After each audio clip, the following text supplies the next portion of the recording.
Lənkəran rayonunda qadına qarşı xuliqanlıq hərəkətləri etmiş şəxs inzibati məsuliyyətə cəlb olunub. Qafqaz İnfonun əldə etdiyi məlumata görə hadisə bir neçə gün əvvəl rayonun böyük kəndlərindən birində qeydə alınıb. Polisə müraciət edən qadın avtomobilinin təqib olunduğunu və tanımadığı şəxsin onun evinə kimi gələrək xuliqanlıq hərəkətləri etdiyini bildirib. Lənkəran şəhər rayon polis şöbəsinin keçirdiyi tədbirlərlə əməli törətməkdə şübhəli bilinən 1982-ci il təvəllüdlü şəxs saxlanılıb. Məlum olub ki, o həmin gecə Lənkəranda sahil ərazidə yerləşən obyektlərin birində ad günü məclisində iştirak edib və gecə saat 04 radələrində Xəyal adlı tanışına məxsus Hyundai Grandeur markalı avtomobillə oranı tərk edib. Həmin şəxs maşınla Şilavar kəndindən keçərək İşıqforda dayanan və xanım sürücünün idarə etdiyi avtomobili görüb.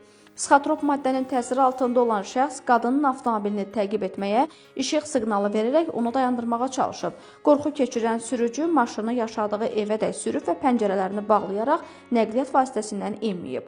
Bu zaman onun əri və digər şəxslər küçəyə çıxıblar və tərəflər arasında insident baş verib. Polis tərəfindən saxlanılan həmin şəxs şöbəyə aparılıb və barəsində inzibati protokol tərtib edilib. O ifadəsində bildirib ki, qadına yaxınlaşmaqda məqsədi sataşmaq deyil, yol soruşmaq olub.